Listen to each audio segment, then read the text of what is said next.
Bueno, buenos días. En la práctica diaria, los profesionales se encuentran con la necesidad de tomar decisiones en condiciones de incertidumbre para las personas con vulnerabilidad física, emocional, con enfermedades, en situaciones de enfermedades avanzadas. Esto hace que requiera un método de análisis que contemple todos los factores involucrados, con el fin de poder tomar una decisión adecuada a cada uno de los casos. En la atención de pacientes con enfermedad avanzada es necesario, sobre todo, tres pilares básicos. Uno, una buena formación del profesional, una buena comunicación con el paciente y con la familia y, sobre todo, conocer los principios éticos de la práctica clínica de todos los días. La atención paliativa debe tener presente los 4 principios de la bioética. El principio de beneficencia, que consiste en dar una solución integral a los problemas biopsicosociales y espirituales. El principio de no maleficencia, no utilizar procesos agresivos ni diagnósticos terapéuticos con ningún fin que no esté justificado, sino para obtener el confort del paciente. El proporcionar una información adecuada a cada una de las situaciones, que es para poder ofrecer la autonomía y cumplir el principio de autonomía. Y también el principio de justicia, no discriminar la atención de sus necesidades por ningún motivo. Los dilemas éticos aparecen sobre todo cuando intentamos cumplir todos estos procesos bioéticos. A veces unos y otros se solapan, el de la autonomía, el de beneficencia, y entonces es cuando nos surge. Pero para poder tomar la decisión correcta, es necesario que todos los profesionales tengan esa formación para que se realice un adecuado proceso de deliberación junto y con el paciente. Nosotros a lo largo de esta mesa vamos a intentar explicar y desarrollar cómo es el trabajo desde cada una de las áreas, desde el área de enfermería, desde el área médica y de trabajador social a través de un caso clínico muy habitual en todos nuestros ambientes, ya sea centro residencial, hospital, centro de día, domicilio. En nuestro caso clínico se trata de una señora de 84 años, diagnosticada de una demencia senil tipo Alzheimer avanzada, de unos 7-8 años de evolución, que es maestra jubilada, que tiene un apoyo familiar de su marido con 2 hijas, que desde hace un tiempo está ingresada en un centro residencial, pero podía estar en domicilio, pero en este momento está ingresada en un centro residencial. El marido la visita todos los días y le ayuda a dar de comer. Desde hace unos días ha empezado con tos, con agitación y con fiebre de 38 grados. Ha tenido en los últimos meses 3 ingresos hospitalarios. La familia, cuando llega al hospital, siempre refiere que tiene unas alteraciones en la deglución, que últimamente está más adormilada, que tiene tos frecuente y que tiene acúmulo de secreciones. Cognitiva y emocionalmente no es valorable, ni con el test de Pfeiffer ni con ningún test de depresión, ya que existe una desconexión con el entorno, también porque no hay emisión del lenguaje. Funcionalmente tiene un Bartel de 10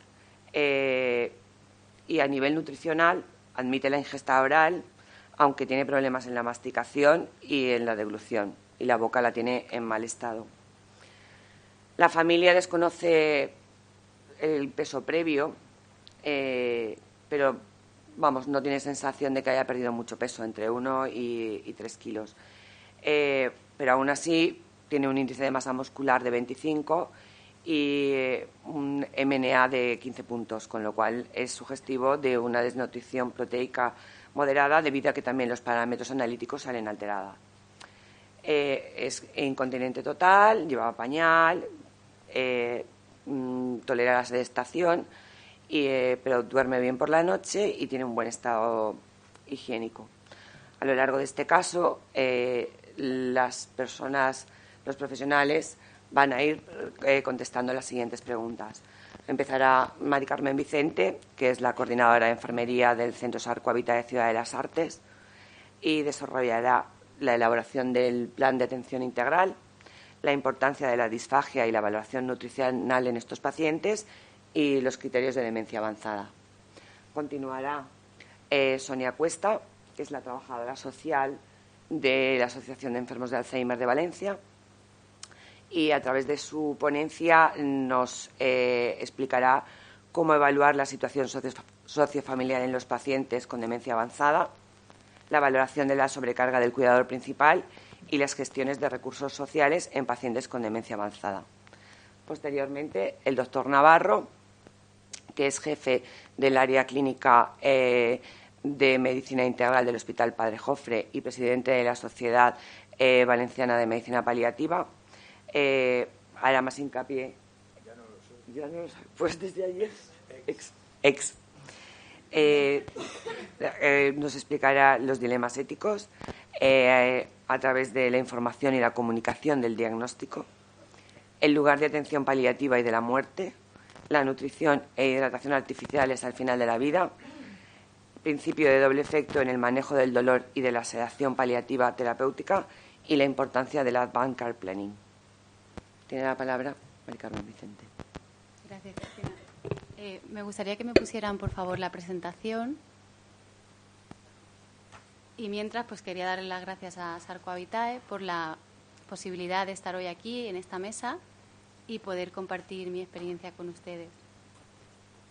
Para mí es un honor también que me presente Cristina Martínez, porque llevo muchos años trabajando con ella en Sagunto y en un centro de Valencia. Y bueno, pues dicho esto, voy a empezar mi presentación. Voy a hablarles de la elaboración del plan de atención integral a un paciente con una demencia avanzada, de la importancia que tiene la disfagia y la valoración nutricional en este tipo de pacientes y los criterios de demencia avanzada. Ya ha hablado antes Javier Gómez del Nepal, pero me gustaría hablar un poco a nivel profesional, en residencias, cómo podemos trabajar en este sentido. En cuanto al plan de atención integral, me gustaría empezar leyéndoles una frase de William Osler que dice que es más importante saber qué tipo de persona tiene la enfermedad que qué clase de enfermedad tiene la persona. Quería leerles esta frase porque para empezar a elaborar un plan de atención integral, lo primero es valorar a la persona en todas sus dimensiones, a nivel funcional, a nivel social, psíquico y físico, y para ello necesitamos en los centros un equipo de profesionales formados para ello. Estamos hablando de un equipo interdisciplinar que trabaja con un objetivo común, que es conseguir el máximo grado de bienestar, no solo para el usuario, que está claro que vamos a trabajar para cuidarlo, sino también para la familia. Por lo tanto, debemos intervenir en 3 niveles. Con el entorno, vamos a trabajar con la familia y con el usuario. Con el entorno, porque la familia debe de confiar en el centro, debe de confiar en el equipo humano que trabaja allí, y para eso debe existir unas medidas organizativas que le den seguridad. El trabajo del equipo interdisciplinar es muy importante, pero el equipo debe de encontrar ese tiempo y espacio necesario para que se produzca la comunicación continua y fluida. Debemos aprovechar los recursos que nos ofrece el sistema sanitario para ayudar a esta familia. Y, de nuevo, el objetivo sería conseguir una atmósfera de respeto y confort. En cuanto a la familia, debemos formar, debemos informar y apoyar. Informar de una manera continua, no solo al ingreso o cuando haya un cambio importante, cuando se presente un gran dilema, sino en el día a día, informar de pequeños cambios para hacerles partícipes a esta familia de los cuidados, para hacerles partícipes y que puedan ayudar a ese último recorrido de la vida de la persona. En este caso, además, es muy importante la familia, porque no existe ningún documento de voluntades anticipadas, que no es tan frecuente en los centros, y por lo tanto la familia va a tener un papel decisivo. Formar es fundamental porque es algo que debe hacer la enfermera como profesional, y en el caso que comentaba Cristina, tenemos un problema con un familiar que cuando administra la comida a su mujer hay una repercusión, hay un riesgo de broncoaspiración y bueno, tenemos dos opciones. Podemos decirle, por favor, no le dé de comer a la usuaria porque no le dé de comer porque hay un riesgo, y seguramente lo aceptaría. O podemos darle esa formación para que lo haga de una manera correcta y siga participando en los cuidados, que al final es lo que nos interesa. En cuanto al apoyo emocional, es importante decir que la enfermera y la auxiliar también somos la primera línea de batalla en los centros. Realmente, cuando viene un familiar y sube a ver a su padre, madre, pues estamos ahí, y el personal debe estar formado, debe tener la habilidad para esa comunicación y para detectar, en caso de que exista alguna alteración en el proceso de duelo, pues poder avisar al resto del equipo y que los profesionales que están especializados puedan intervenir. En cuanto al usuario, como comenta Cristina, es una señora totalmente dependiente para las AVDs, presenta un Bartel de 0, por lo tanto necesita ayuda para todo. Presenta un deterioro de la movilidad física con el consecuente riesgo de aparición de úlceras por presión. Presenta acúmulo de secreciones y tos frecuente, por lo tanto también tiene un riesgo de infección respiratoria. Es incontinente doble, urinaria y fecal, por lo tanto hay mayor riesgo también de infecciones urinarias y de pérdida de la integridad de la piel. Presenta una boca en mal estado, problemas para la masticación y deglución, con riesgo de broncoaspiración, que ahora veremos un poco más en concreto, y está desnutrida, presenta un MNA de 15 puntos, aunque no ha tenido una pérdida de peso significativa en los últimos meses. A nivel cognitivo y emocionalmente no la podemos evaluar porque no hay posibilidades de comunicación.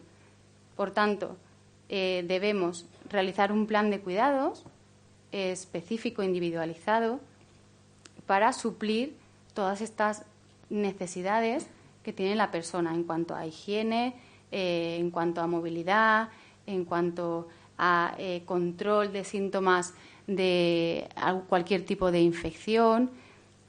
Todo esto es un papel primordial de la enfermera en cuanto en el plan de cuidados, teniendo en cuenta siempre los criterios éticos que hablaba mi compañera Cristina. Y voy a profundizar un poco más en el plan de alimentación, porque hemos hablado de disfagia y me gustaría comentar por encima, por si alguien no lo sabe, lo que es la disfagia. Es un síntoma que se caracteriza por la dificultad a la hora de preparar el bolo alimenticio o en el desplazamiento hacia el estómago, y esto nos puede llevar a una serie de complicaciones que ahora veremos. Es importante hablar de disfagia porque es un síndrome geriátrico que afecta de un 56 a un 78% de personas mayores en instituciones. Se asocia en un 62% de los casos a una patología neurológica, entre demencias, accidentes cerebrovasculares y Parkinson, y realmente es muy frecuente tener este tipo de pacientes en la residencia. Un 57% de los casos presenta una dependencia severa y grave, y un 57,5% presenta deterioro cognitivo. ¿Cuáles son las complicaciones? Una peor calidad de vida.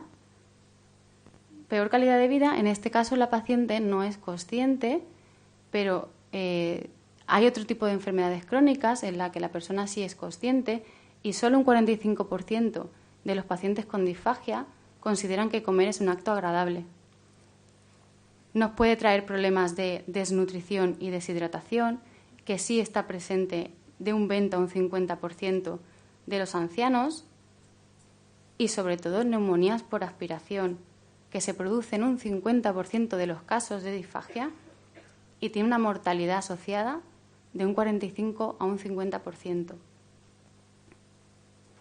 La desnutrición sería debido a la disminución de la ingesta de determinados alimentos y nutrientes y nos trae una serie de complicaciones. Una persona mayor con disfagia tiene un 85% más de probabilidades de padecer una desnutrición y esto nos trae complicaciones.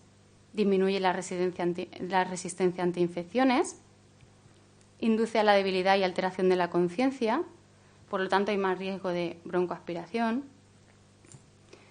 reduce la fuerza de la tos y el intercambio de gases pulmonares, hay una peor cicatrización y por tanto aparecen las úlceras por presión, menos respuesta a medicación y una mayor morbilidad y mortalidad. Y esto lo que lleva es más ingresos hospitalarios, estancias hospitalarias más prolongadas, más complicaciones durante la hospitalización y mayor coste sanitario.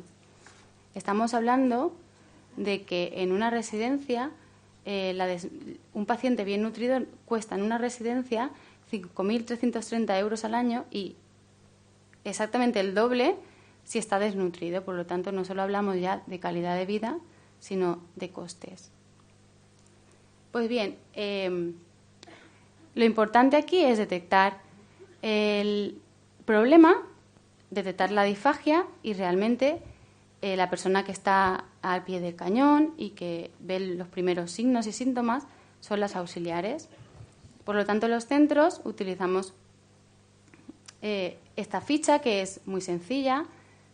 La auxiliar, cuando administra la comida, pues observa si se presenta cualquier tipo de signo o síntoma, si hay un babeo, una presencia de residuos en la boca, la tos, hay un carraspeo, fiebre. Una vez detecta si hay algún signo, se lo pasa a la enfermera. La enfermera debe de realizar un taller práctico para ver qué textura sería la que tolera esta usuaria, utilizando una mayor o menor cantidad de espesante. Y bueno, pues rellenaría esta ficha también para ver qué tipo de textura sería la conveniente utilizar. Ya podemos elaborar el plan de alimentación. El plan de alimentación es importante el MNA, que hace el médico del centro, y que la enfermera haya identificado la disfagia y tenga clara la textura que vamos a utilizar. Entonces ya podemos elaborar el plan de alimentación en el cual debe constar el tipo de dieta, el uso de espesante y la textura que tolera, si debemos de dar algún suplemento nutricional. Es importante también que el personal esté formado, el personal no solo el personal auxiliar y enfermería, sino también el personal de cocina que elabora este tipo de dietas. Y a la hora de las ingestas es muy importante que el auxiliar tenga en cuenta el volumen, la textura, las posturas, y toda esta formación la tiene que dar el profesional de enfermería.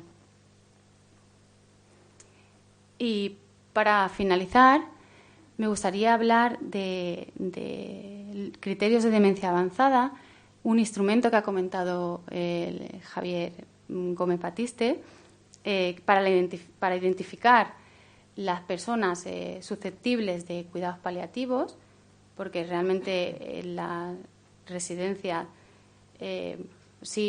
tenemos enfermos crónicos y realmente los cuidados paliativos pues son un poco subjetivos, ¿no? O sea, se reúne el equipo, hay un cambio importante, no hay un instrumento que que nos permita planificar con suficiente antelación, sino un poco nos pilla el toro.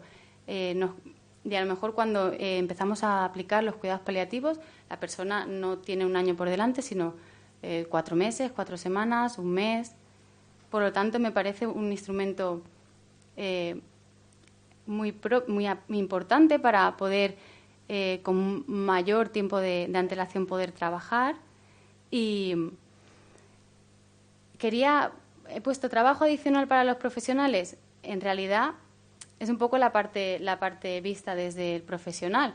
Puede parecer, cuando lo ha presentado Javier Gómez, una carga de trabajo añadida, pero en realidad los criterios que mide son criterios que medimos en los centros, como son las úlceras por presión, la escala de Bartel. Son criterios que utilizamos día a día en los centros y además lo que nos permite es adelantarnos y poder trabajar con mayor tiempo, planificarnos para realizar unos cuidados paliativos de calidad. Y nada más, quería dar las gracias por su atención y muchas gracias.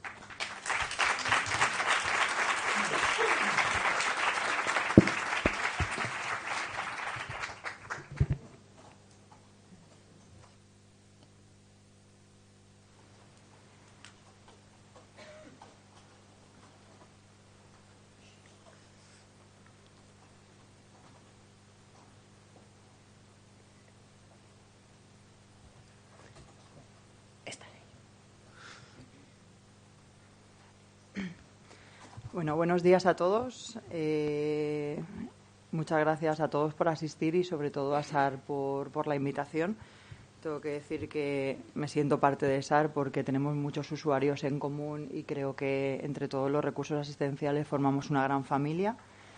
Para mí es muy importante el tema del que me ha tocado hablar, también es porque es al que me dedico. Yo dentro de la Asociación de Familiares de Alzheimer de Valencia me encargo sobre todo de la parte de la familia. Yo esta charla la he intentado hacer que sirva tanto para los cuidadores informales, que son los familiares, como para los cuidadores formales, que sois muchos de vosotros. Para mí tenéis un protagonismo especial, sobre todo porque un enfermo en fases avanzadas pasa una parte importante con el neurólogo, con el trabajador social, con el psicólogo, pero con el fisio, en fin, con todos. Pero realmente el equipo que está ahí más horas y más atendiendo las actividades básicas de la vida diaria, para mí sois los auxiliares y los cuidadores informales, que son la familia. A ver, tenemos que decir que la familia, que los familiares muestran un conjunto de dificultades muy importantes porque están cuidando algo desconocido. Los cuidados en fases avanzadas son mucho más complejos que en fases iniciales, por actitudes que luego veremos. Sobre todo porque las personas que cuidamos o que cuidáis a personas en fases avanzadas tenéis que actuar desde la intuición. Y para que una persona y un cuidador, formal o informal, tenga buena intuición, aparte de ser buen profesional, tiene que ser buena persona. Dentro de las dificultades en el arte de cuidar, nos encontramos con una serie de dificultades que van a ser como trabas a la hora de dar calidad en este tipo de cuidados. El esfuerzo físico es uno de ellos, ¿vale? Cualquier persona, cuando los cuidados de una persona en fase avanzada recaen sobre un auxiliar o un cuidador, el esfuerzo físico hace que la persona acumule mucho desgaste. Incluso es muy común, por lo menos nosotros así lo vemos en los cuidadores de nuestros enfermos, que el cuidador de un enfermo de Alzheimer tenga más lesiones físicas que el propio enfermo. Lumbalgias, hernias discales. Incluso nosotros ponemos un soporte de un fisioterapeuta a domicilio para que ayude a esa familia y forme a esa familia a la hora de hacer cambios posturales, evitando muchos riesgos de lesiones. Entonces, el esfuerzo físico también lo sufrís vosotros, los centros asistenciales, ante el hecho de tener que movilizar a personas encamadas, con gran volumen y con mucho peso. No lo había pasado. Vale. El siguiente dilema que tendríais los cuidadores es el del gasto emocional. Si cuidar a una persona ya es difícil, cuando en esa persona hay emociones, esto hace que sea mucho más complicado. Aquí me estoy dirigiendo mucho más a la familia, ¿vale? Tenemos que tener en cuenta que para nosotros, cuando cuidamos a un enfermo que nos llega a nuestros centros, es un enfermo, lo vemos como persona, tenemos muy buena empatía, pero tenemos que tener en cuenta que en muchas ocasiones la familia tiene un plano emocional que le juega una mala pasada, porque él no lo ve como un enfermo, él lo ve como su marido, como su mujer, como su padre o como su madre. Entonces el plano emocional juega muy mala pasada a la hora de esa alteración emocional que muchas veces nos hace no entender lo que estamos viviendo. El plano emocional, los cuidadores no formales, sobre todo, va a hacer lo que nosotros llamamos aceptación y negación. Para que una persona acepte la enfermedad, no tiene que aceptar solo el concepto de enfermedad degenerativa, tiene que aceptar todo aquello que conlleva que es una enfermedad degenerativa y crónica. Entonces, en el momento que esas emociones y ese desgaste emocional empezamos a trabajarlo los profesionales, vamos a ayudarle a que de negar la enfermedad la acepte, pero no acepte el concepto solo de demencia, sino que acepte el concepto de todo lo que va a conllevar el tener a un enfermo con demencia, es decir, la agresividad, el no reconocer a la familia, la incontinencia, la deambulación, la ansiedad, la agitación.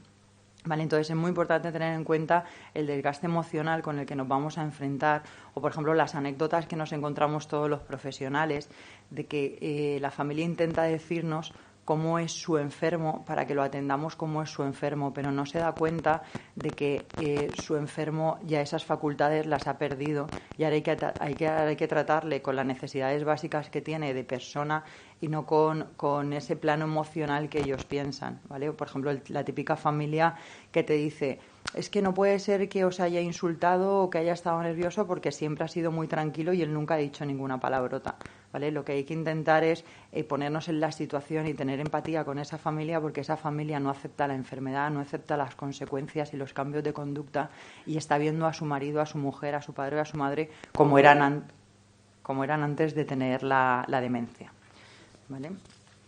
Otro dilema que tenemos las personas y sobre todo los cuidadores, tanto formales como informales, es el escaso de reconocimiento, ¿vale? Yo creo que el poco reconocimiento que tenemos sobre todo es social, económico y político. A mí me ha llamado mucho la atención, me ha encantado oírlo, espero que eso se lleve a la práctica con ayudas y con soporte social. Es oír a Nela Martínez, la directora general de Autonomía para la Dependencia, decir que los cuidadores sufren mucho, que los familiares y que el soporte, que el médico no es el protagonista, que los protagonistas somos todos.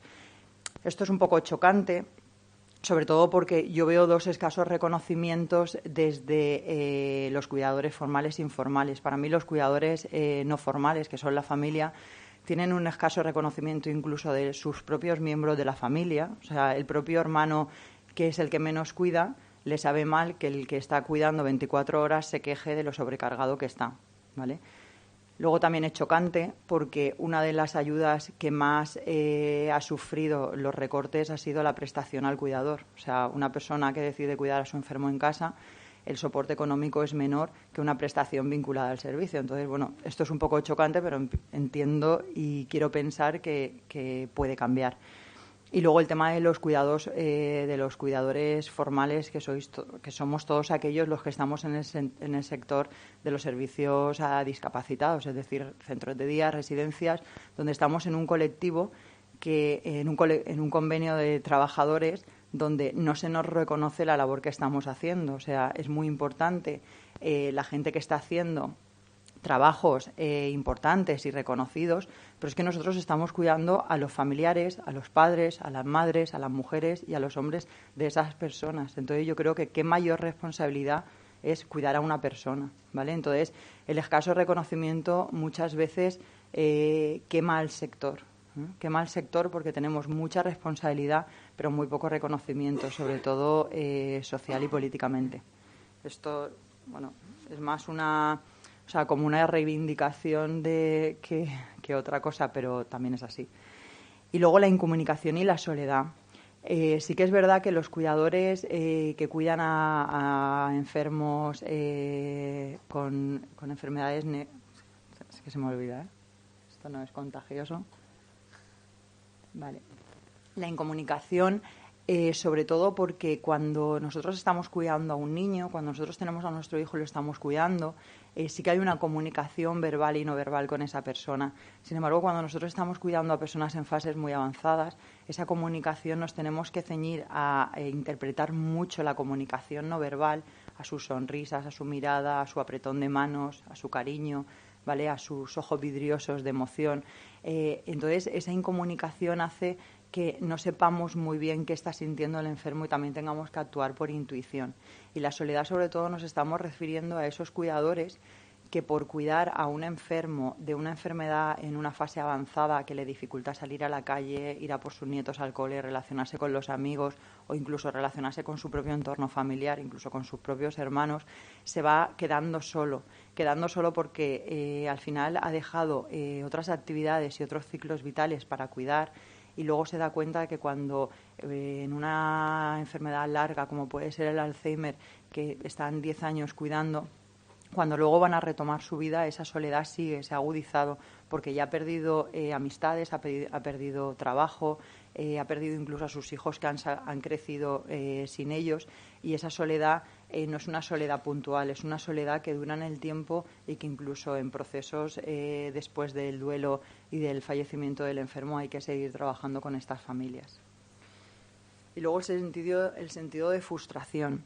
El sentido de frustración, los cuidadores, tanto formales como informales, viene de la impotencia que da el que estés cuidando a una persona, que estés poniendo toda tu voluntad en ella y que eso no elimine sufrimiento, dolor, angustia de ese enfermo. O sea, cuidamos un poco a los enfermos en fases avanzadas, pero sabemos que por mucho que les cuidemos, les podemos dar calidad de vida, pero el sufrimiento de un enfermo de Alzheimer, por ejemplo, en fases de lucidez, donde de repente en un estado de agitación recobra la conciencia y se siente mal por haberte agredido, por haberte insultado a su mujer, a su marido, ese sufrimiento no lo podemos paliar.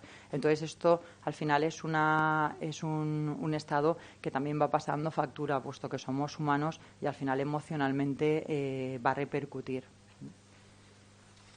Luego el sentimiento de culpabilidad. El sentimiento de culpabilidad es muy importante, sobre todo en los... El sentimiento de culpabilidad es muy importante en las familias, sobre todo con el tema del acceso de un enfermo a un recurso, ¿vale? Yo, por ejemplo, me gusta tener contacto tanto con los profesionales de las residencias, de centros de día, porque pienso que si nosotros le facilitamos a la familia lo positivo de que su enfermo llega a un centro, la familia va a valorar más lo positivo que lo negativo. Pero si una familia llega a un centro con desconocimiento, sin saber que es un centro de día, que es una residencia, qué va a ganar y qué va a perder, entre comillas, la aceptación y la adaptación va a ser muy dura. Entonces es muy importante trabajarlo, porque el sentimiento de culpa puede ser horrible. Si tú llevas a tu enfermo a una residencia y en esa residencia, en la lavandería, que suele ser un poco la parte más caótica de las residencias por el volumen, le pierden una falda, la familia tiene que valorar, o tenemos que hacerle valorar mucho más la alimentación, la higiene, el cariño, cómo está de cuidado, que el que una falda se haya confundido con otra señora y la lleve otra señora. Pero si tú eso no lo trabajas y la familia llega a una residencia forzada porque es la ayuda que le han dado o forzada porque no ha podido más, y tú eso no lo trabajas, va a ver la pérdida de esa falda como algo catastrófico cuando no tiene importancia ninguna. Entonces es súper importante trabajar con la familia esos sentimientos que se van a manifestar para que ese sentimiento de culpabilidad sea el menor posible, porque siempre van a tener, nadie está preparado, por mucho que los foros o las personas que trabajamos en ello lo aceptemos, la mayoría de personas nadie está preparado. O sea, estamos preparados para que cuando estés enfermo vayas a un hospital, pero no estamos preparados para cuando una persona es muy dependiente dejarla en un centro. Aún cuesta mucho, aún hay mentalidades que cuestan mucho y el sentimiento de culpa pasa mucha factura. Luego, en compensación a todo esto, las personas que estamos con personas en fases avanzadas, con dependientes, sobre todo los cuidadores, tenemos que valorar una serie de beneficios. El beneficio de la gratitud, o sea, yo creo que por muy avanzados que estén los enfermos, todos nos hemos encontrado con el típico enfermo pues que te lanza una sonrisa, que se le empañan los ojos, que te da incluso una palmadita en el culo para agradecerte lo contento que está de estar en tu centro. Entonces esa gratitud es muy, muy a valorar.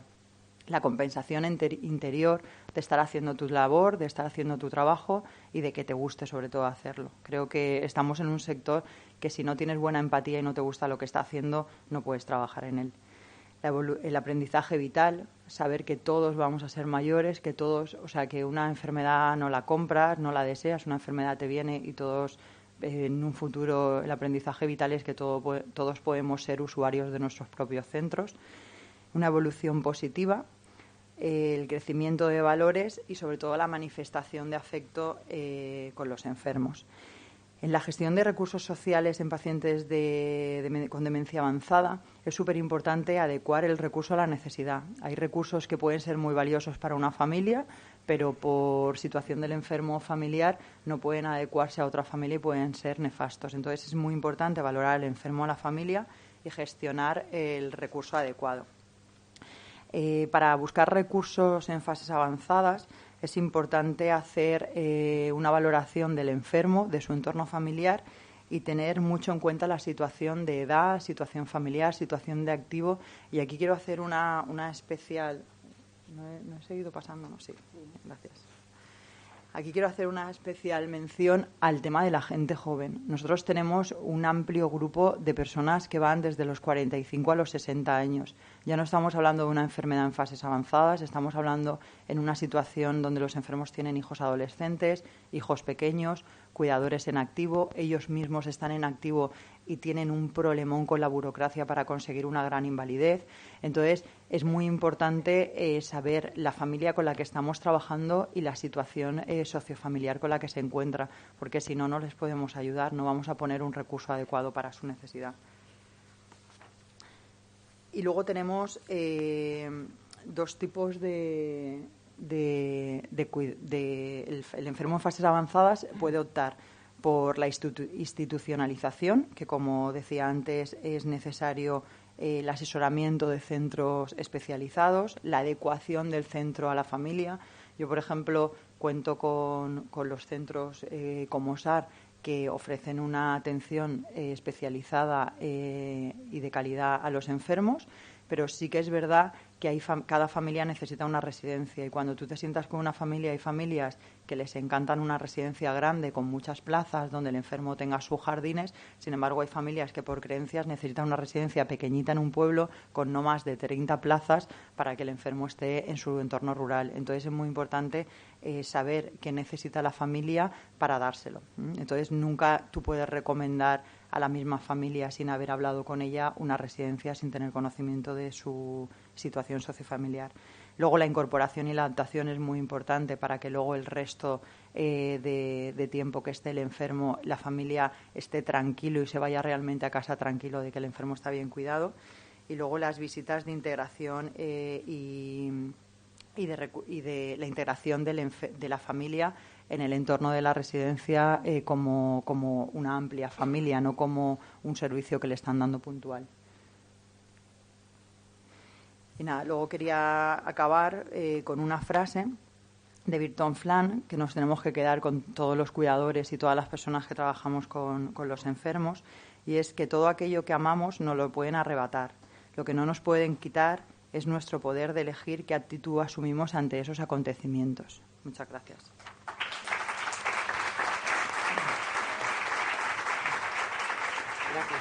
Gracias, Sonia.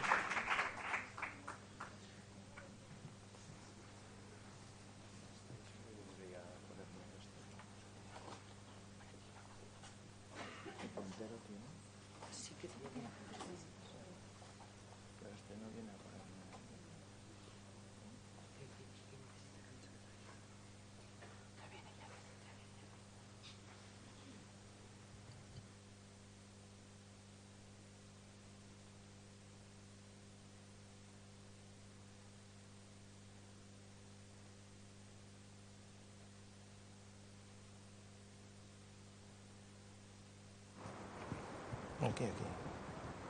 Vale, gracias. Bueno, buenos días. En primer lugar, quiero agradecer a Dulce Fontanals, que es la que realmente me invitó a participar en esto, y a Cristina, a Sonia y a Mari Carmen por que preparamos esta mesa. En realidad, como sé que vamos cortos de tiempo, yo lo que quería es plantear un poco, se ha hablado ya de los aspectos éticos, los principios de la bioética, pero yo creo que es importante una cosa que se ha dicho en el acto inaugural, que lo repasemos. Es importante el que, aparte de los 4 principios de la bioética, tengamos en cuenta decir la verdad siempre a los pacientes. Esto va para todos los enfermos en situación de enfermedad avanzada. También la confidencialidad. No toda la información que sabemos de los enfermos cuando los evaluamos tienen que estar sobre la mesa a la hora de comunicar el caso o en el rapport que hacemos diariamente. Hay una información que solo es competencia del profesional del equipo que va a tener que intervenir. Y también es importante lo de la privacidad, no solo cuando hay que hacer una endoscopia o una colonoscopia, sino cuando un paciente está en un recurso sanitario, como puede ser un hospital de crónico, un hospital de agudos, una residencia. El mero hecho del lavado que se hace el paciente, cambio de pañales, todas estas cosas, es importante que respetemos esa privacidad, que la puerta no esté abierta. Esto a veces es un hecho que lo vemos a diario en cualquier recurso. Ya cosas que hemos dicho, se habla también de la ética de mínimos y de máximos, son conceptos que apuntó hace ya un tiempo el doctor Diego Gracia, que es un experto en bioética. Pero si vamos al campo del caso que nos hemos referenciado al principio, sí que es importante que tengamos en cuenta que a la hora de hacer un análisis de las decisiones éticas, tenemos que tener, en principio hay que describir el caso clínico que ya se ha hecho, en este caso, y tenemos que enunciar, definir dónde está el dilema ético, qué valores entran en conflicto, qué pauta vamos a llevar de situación extrema que vamos a tomar, cuál es la situación intermedia que haremos los profesionales con la familia, con el paciente, a la hora de tomar decisiones, y veremos cuáles son las propuestas óptimas y también qué recomendaciones en base al hecho del conflicto ético. Esta metodología de trabajo la podéis encontrar muy bien en un libro que se escribió hace 4 o 5 años, que es la Guía de Ética en la Práctica Médica, que está dirigido por el doctor Diego Gracia. Los principios más importantes, los problemas bioéticos que más nos encontramos en este tipo de pacientes, ver que la demencia avanzada, moderada, severa, ocurre en un porcentaje de las personas mayores de 65 años, un porcentaje relativamente importante, y que quizás es una de las enfermedades muy paradigmáticas donde se plantean dilemas éticos que tienen un papel primordial en la toma de decisiones. Aquí están los 4 o 5 que en nuestra práctica creemos que son los más importantes. Es el tema de la información-comunicación del diagnóstico. Hoy en día, con las nuevas técnicas de diagnóstico precoz, todos conocemos personajes de relevancia social que se les ha diagnosticado una enfermedad de Alzheimer en estadios iniciales.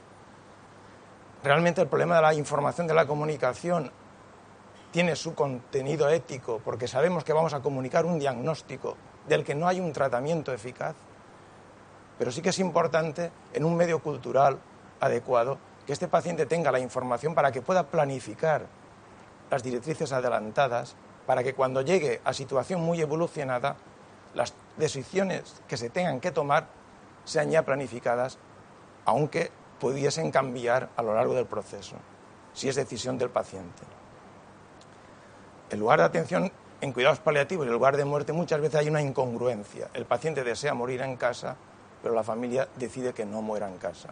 Esto es muy frecuente en nuestro entorno. Cada vez más se ha medicalizado mucho la medicina, se ha hospitalizado y hay una cantidad de pacientes que realmente no mueren en el lugar que desean morir. Luego, donde quizás sea un tema muy conflictivo por el criterio cultural de la alimentación, es el tema de la hidratación y nutrición artificial en este tipo de pacientes ya en situación de final de vida. La teoría del doble efecto, cuando buscamos un efecto bueno y aparece un efecto no deseado, es la teoría del doble efecto cuando manejamos fármacos para controlar el dolor y cuando estamos aplicando la sedación paliativa en cuidados paliativos, que es un acto médico reglado, definido, como luego veremos. Y luego hablaremos un poco de la importancia del Bascar Planning. Pero por razones de tiempo, Yo me voy a centrar directamente en los 3 últimos y empezando por el tercero. Pasaremos ahora rápidamente unas diapositivas.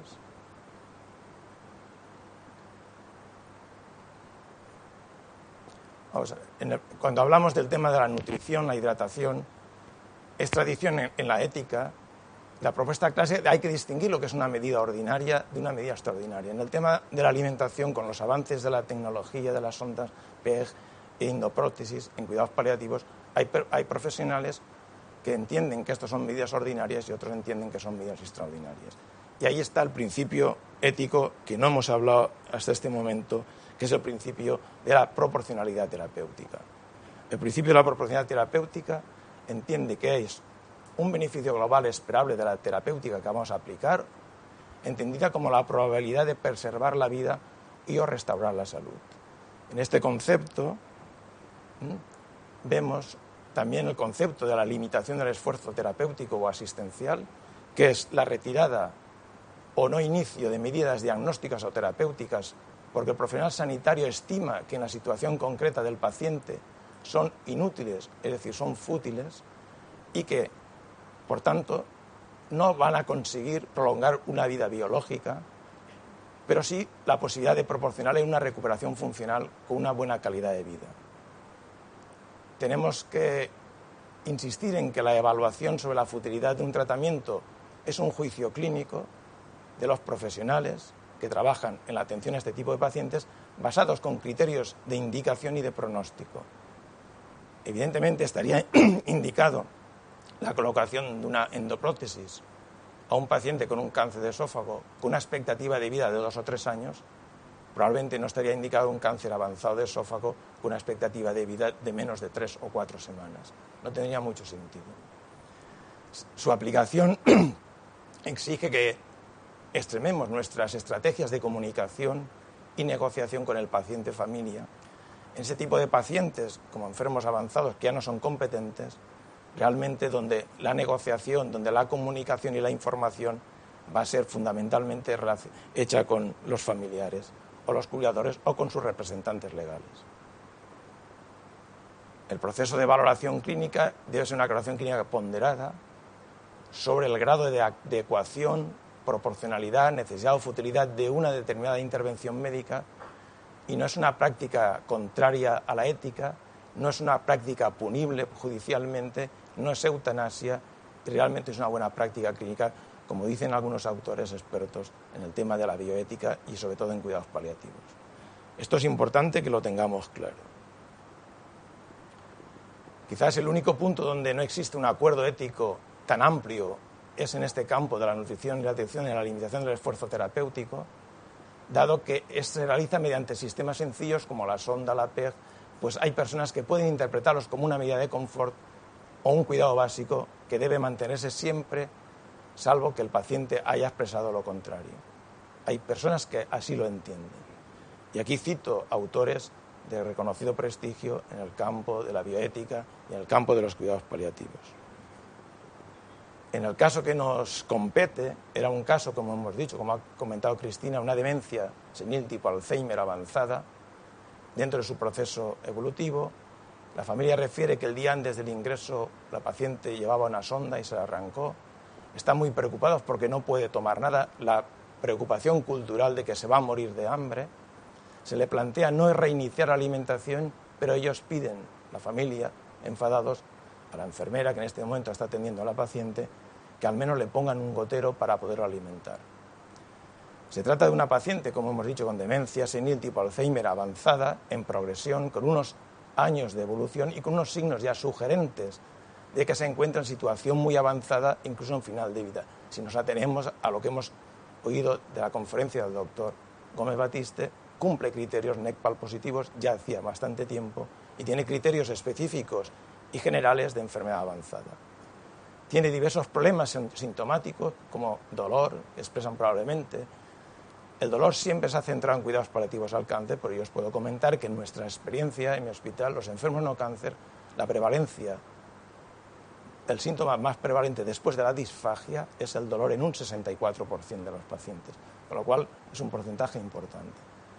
Y habrá que ver los posibles beneficios de reiniciar una alimentación enteral artificial, que en estos casos no aporta ningún beneficio, y explicarles a la familia la situación y que puedan entender, sobre todo si ha sido el deseo de la enferma el que no se le alimente de una manera artificial en esta situación. El dilema ético que nos plantearíamos sería: al personal sanitario se le plantea un conflicto entre dos valores: atender a los ruegos de la familia a toda costa o buscar el confort de la paciente desde el punto de vista clínico nuestro en esta situación y en esta paciente.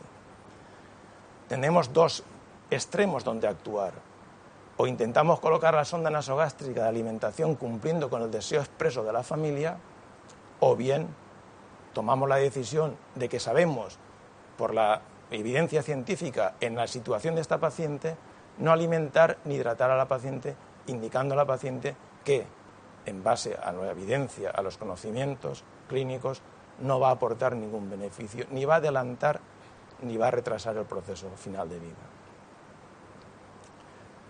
Luego hay situaciones intermedias, que es comentar la situación ampliamente con la familia, explicarles que hay escasa influencia en la supervivencia, como hemos comentado, en estas situaciones, indicar a la familia que darle una participación activa en los cuidados básicos de la boca, que se vean cómplices a colaborar con el equipo profesional, explicarles que esta paciente aparte puede tener otros síntomas que hay que controlar, que le van a mejorar la calidad de vida, el dolor, las secreciones, los episodios de inquietud, que no son nada raros en este tipo de pacientes.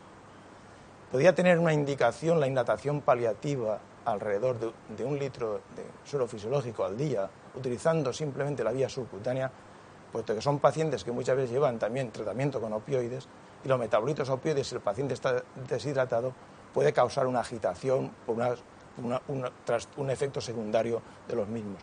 Aquí podría haber una indicación clínicamente y médicamente acertada en poder hacer esa hidratación con este objetivo: paciente deshidratado, metabolitos, efecto tóxico, neurotoxicidad por opioides. Iniciar una perfusión endovenosa, así la familia se tranquiliza, eso es muy fácil de hacer, lo sabemos hacer todos.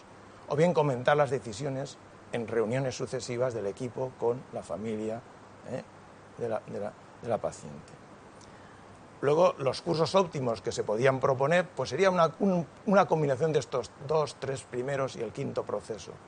El inicio de una alimentación por sonda para tranquilizar a la familia, y a veces también para tranquilizar al equipo, cuidado, que eso a veces también ocurre. Muy posiblemente no va a cumplir con este objetivo que hemos dicho de que este paciente no se va a beneficiar, y estaremos haciendo una actuación fútil y no mejoraremos la calidad de vida de esta paciente.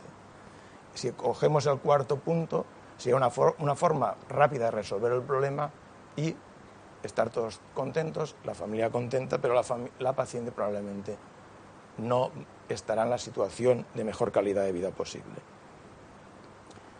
Recomendaciones.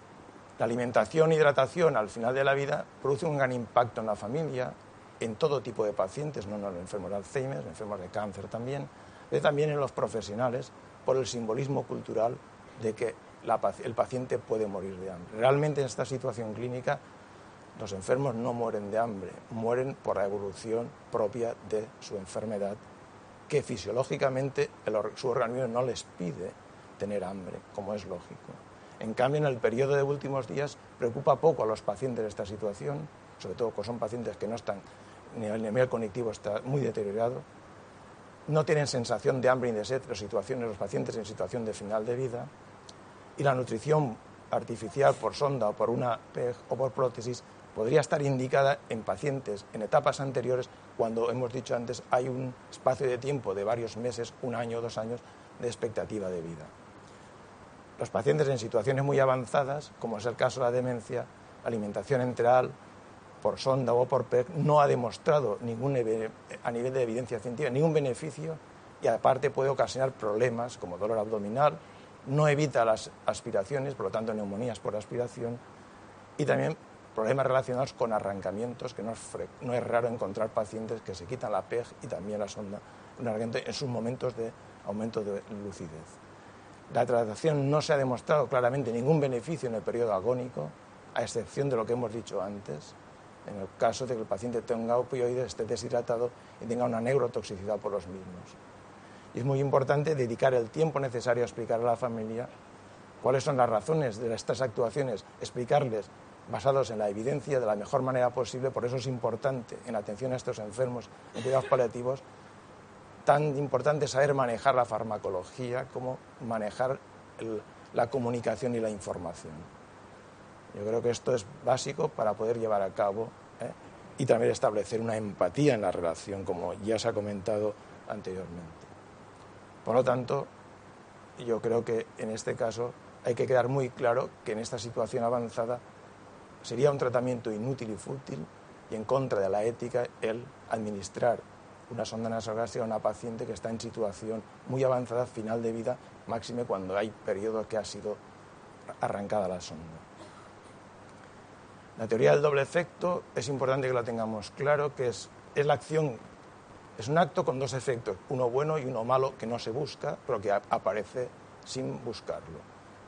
Para eso se habla que la teoría del doble es lícita cuando la acción sea en sí misma buena o al menos indiferente, que el efecto malo o previsible no sea directamente querido sino tolerado, no está buscado, que el efecto bueno no sea causado inmediata y necesariamente por el efecto malo y que el bien buscado sea proporcional al eventual daño producido. Y esto se encuentra cuando manejamos fármacos en situación de cuidados paliativos muy avanzada, fármacos como los opioides mayores y también en la indicación de la sedación terminal.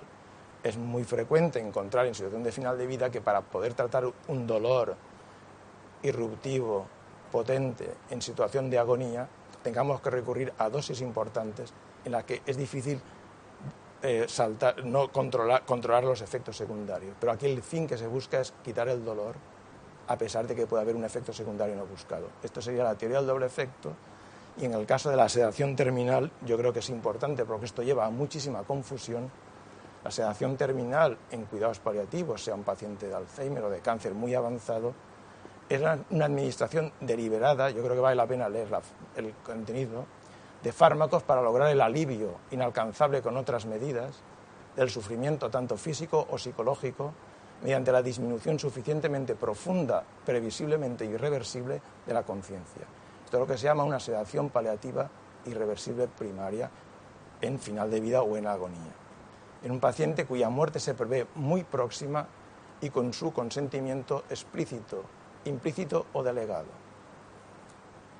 La sedación terminal la debemos de entender como un tipo particular de sedación paliativa que se utiliza en el periodo de la agonía.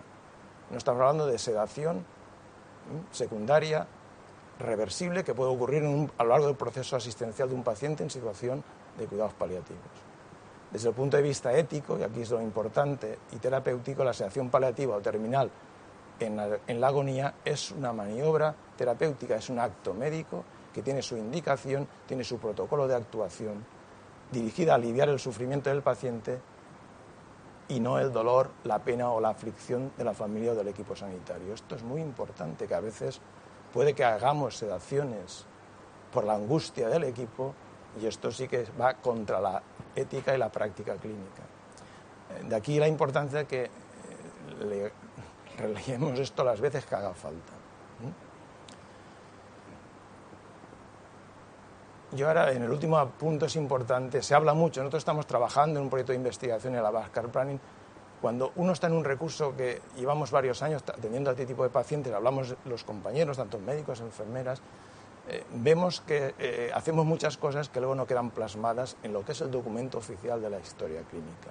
Hemos tomado decisiones, pero a veces no quedan plasmadas de la manera claramente visible porque cualquier otro miembro del equipo en un momento puntual puede tomar una decisión importante y poderla tomar equivocada porque no queda reflejado todo aquello que hacemos y que sé que hacemos, pero que no reflejamos. Por ejemplo, podemos encontrar con un paciente que se ha decidido de no reanimación y otro profesional que no es del equipo directo tiene que atender en una guardia a este paciente y además toma una decisión en contra de lo que se ha decidido si no queda bien plasmado en lo que sería el plan de atención individual de cada paciente, la toma de decisiones compartida con el paciente, con la familia, para que no hagamos una actuación en contra de lo que el paciente ha podido decidir. Por lo tanto, en el caso de esta paciente, pues hemos puesto que esta paciente ya avanzada tiempo antes, cuando estaba en mejor situación clínica y era competente, había hablado con su médico. Desde hacía años, pone aquí, que cuando aún no presentaba deterioro cognitivo importante, la enferma había expresado su deseo de morir en el domicilio. Y eso quedaba registrado en la historia clínica del médico de atención primaria. Solo ingresaría, habían pactado, en el supuesto de que hubiese alguna complicación que no se pudiera resolver en el domicilio.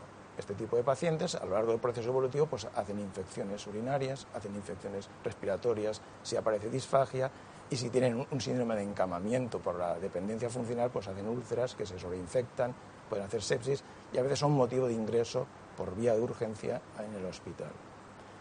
Esta paciente evoluciona con los años y en el último mes de vida aparece una neumonía que causa una insuficiencia respiratoria, y en ese momento el médico de primaria que la atiende y la remite, ya intuye que está en situación de últimos días y a veces últimas horas, es muy difícil ajustar. Y plantea a la familia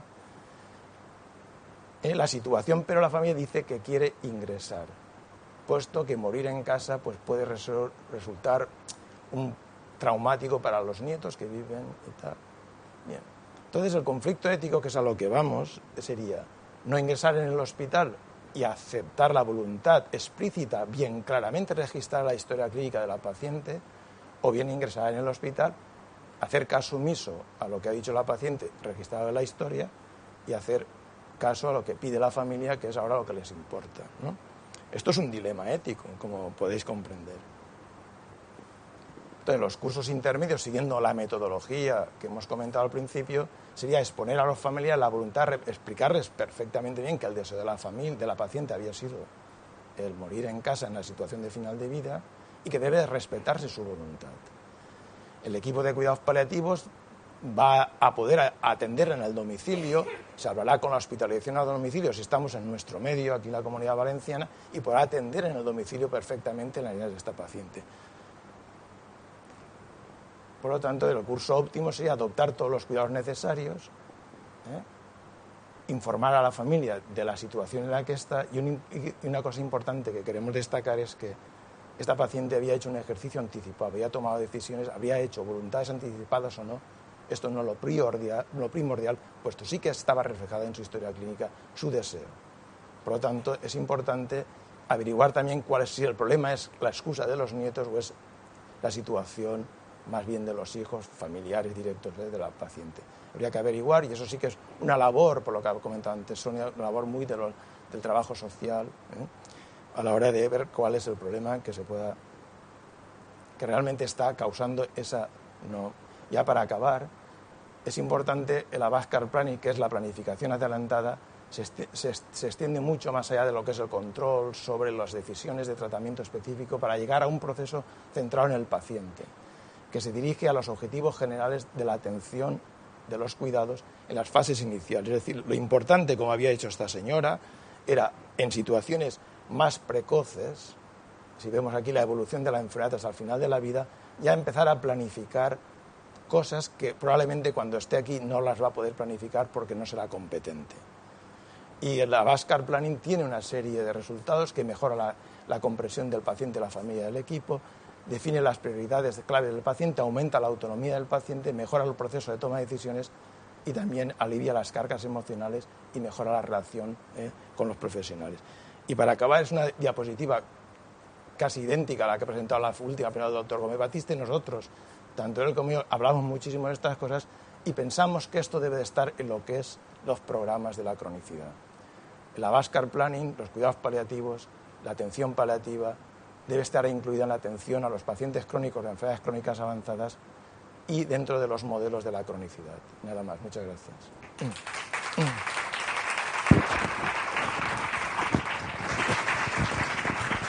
Aunque vamos muy ajustados de tiempo, ¿alguna pregunta?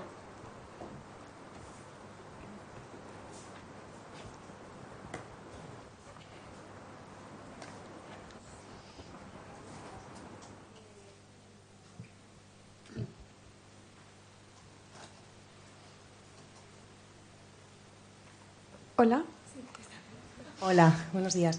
Bueno, a mí me gustaría preguntar bien a Cristina o bien a Ramón su opinión respecto al uso de las jeringas de alimentación en esta situación en la que, pues bueno, es una disfagia, entiendo, importante como paso previo al uso de una sonda nasogástrica, el no rotundo a las jeringas de alimentación, el uso excepcional, en fin, que nos dijerais un poco.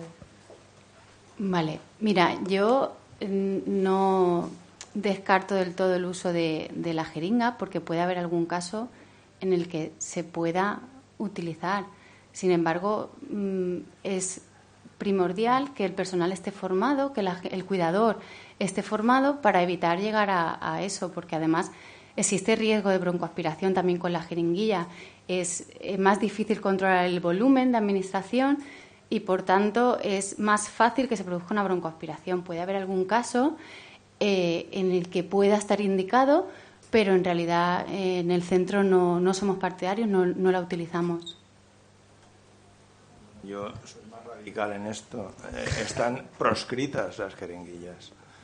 O sea, yo tengo la suerte que en mi hospital hay una enfermera, dietista, que es muy competente en el tema de maneja muy bien la disfagia, que es Isabel Ferrero, y nos ha educado a todos mucho. Bueno, ya trabajábamos antes juntos también en el otro hospital, en el Moliner, y evidentemente nosotros lo que hacemos es el test volumen-viscosidad y adecuamos las viscosidades y el volumen al resultado del test que se hace al paciente.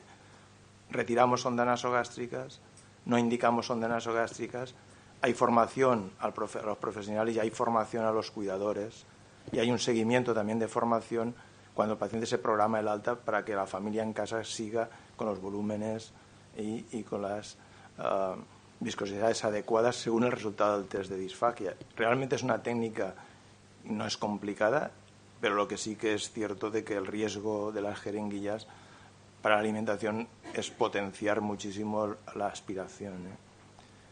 Probablemente una enfermera muy educada, formada en este campo podría mejor utilizarlo, pero en nuestro hospital hay dos cosas prohibidas en este tipo de pacientes. Una es esa y la otra es el atar a los enfermos.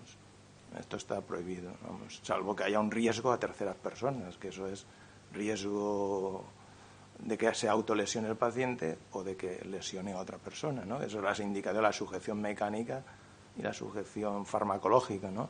Hablo en este caso de pacientes con demencia que pueden tener un cuadro de agitación, evidentemente.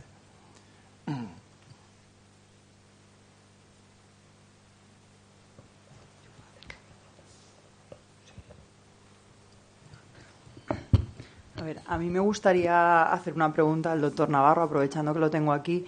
Nosotros en la asociación nos encontramos muchas veces la situación, no sé si habitual, rocambolesca o anormal, de que las familias nos llaman angustiadas porque han ingresado a su enfermo en un hospital con problemas ya de disfagia y el profesional sanitario le pregunta a la familia si quieren que lo sonden y llaman angustiados porque, primero, no tienen conocimiento, no tienen formación y es una decisión súper traumática a la hora de tomarla. Entonces, finalmente, en esta situación, ¿quién tiene el sí o el no y la última decisión en la sonda nasogástrica o otro tipo de alternativas que has planteado?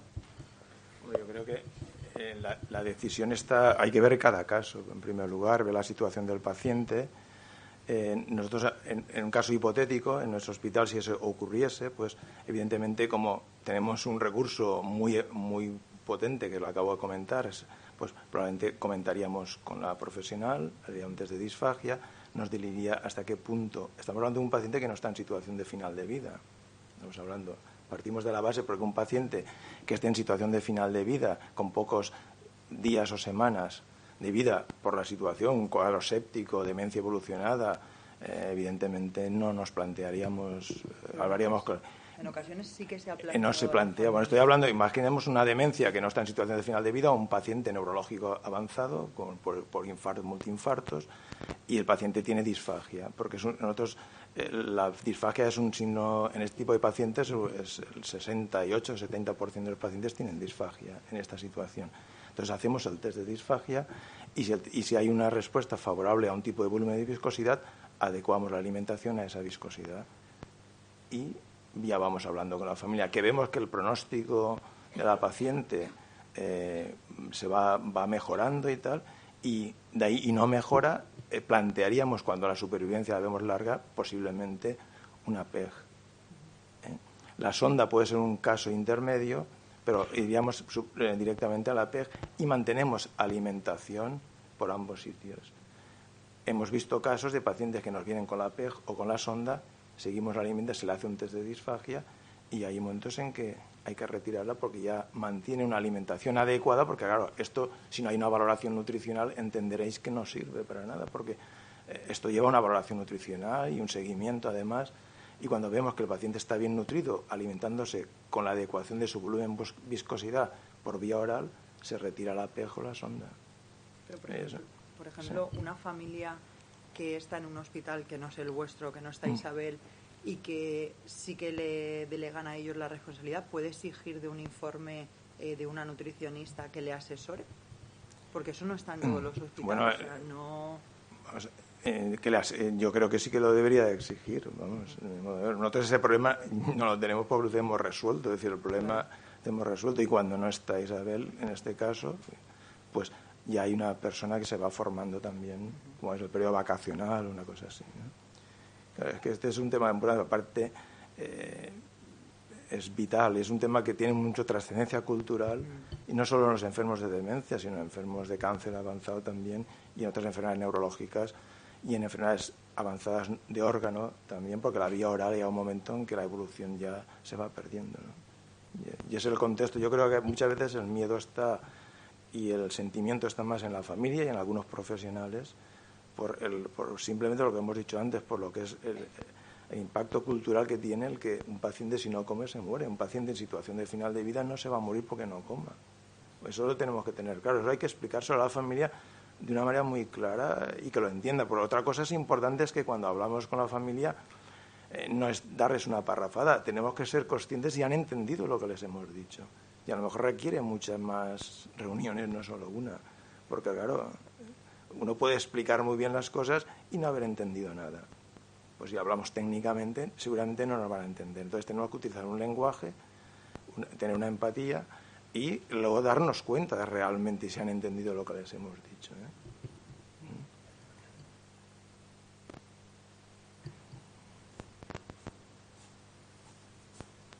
Sí, gracias. En el segundo dilema ético planteado, puede haber una familia que haya cuidado muy bien a la persona con demencia, la haya tenido siempre, pero justo al final no es excusa, es que claudica de verdad. Sí. Entonces, aunque la persona haya expresado la voluntad de morir en casa, está muy bien, pero la claudicación familiar a veces puede no permitirlo y puede estar mejor cuidado entonces en un hospital o en un centro.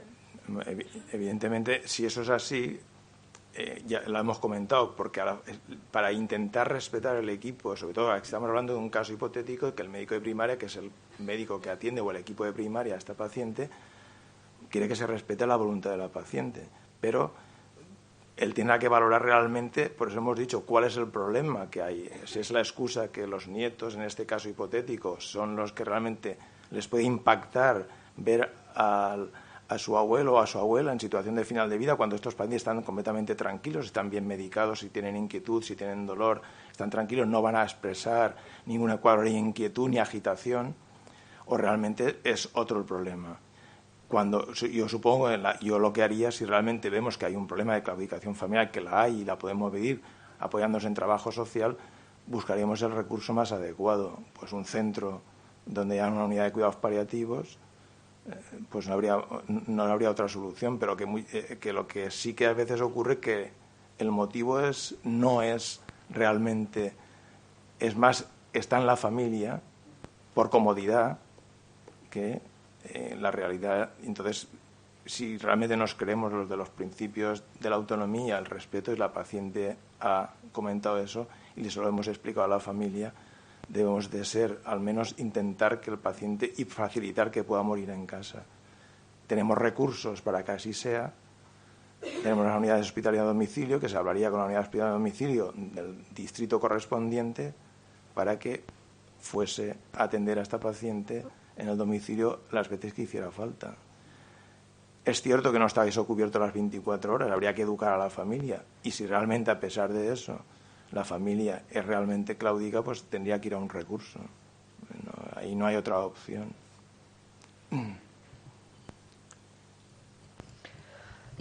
Muy bien, ¿alguna pregunta más? Pues damos por finalizada la mesa. Muchas gracias.